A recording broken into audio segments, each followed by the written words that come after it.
ज्या हातांनी आयुष्यभर फक्त कष्ट केलं, माती उचलली, वीट उचलली, पण कधी स्वप्न उचलायची संधीच मिळाली नाही, त्याच हातांनी एक दिवस तारी धरली आणि त्या सुरांनी थेट लोकांच्या हृदयात घर केलं.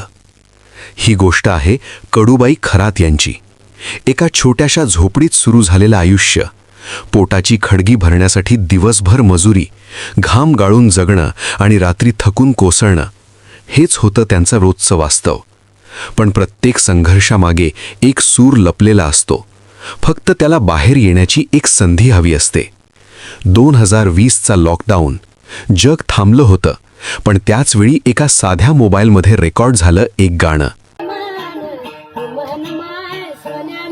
ना मोठं स्टुडिओ, ना मोठी टीम, फक्त एक खराखुरा आवाज आणि मनापासून गाणं. आणि बघता बघता हे गाणं महाराष्ट्राच्या प्रत्येक कानाकोपऱ्यात पोहोचलं. लोक म्हणू लागले, हा आवाज वेगळाच आहे, हा आवाज थेट मनाला भिडतो. त्या एका गाण्याने कडूबाई खरात हे नाव घराघरात पोहोचलं. आज त्या फक्त गायिका नाहीत, तर त्या आहेत संघर्षातून उभं राहिलेलं एक जिवंत उदाहरण. त्यांच्या यशाचं गमक काय? ना दिखावा, ना आडंबर, फक्त साधेपणा आणि मनापासून केलेली कला. स्वप्न मोठं असावं लागत नाही. मन खरं असलं की संपूर्ण जग तुमचं गाणं ऐकायला थांबतं.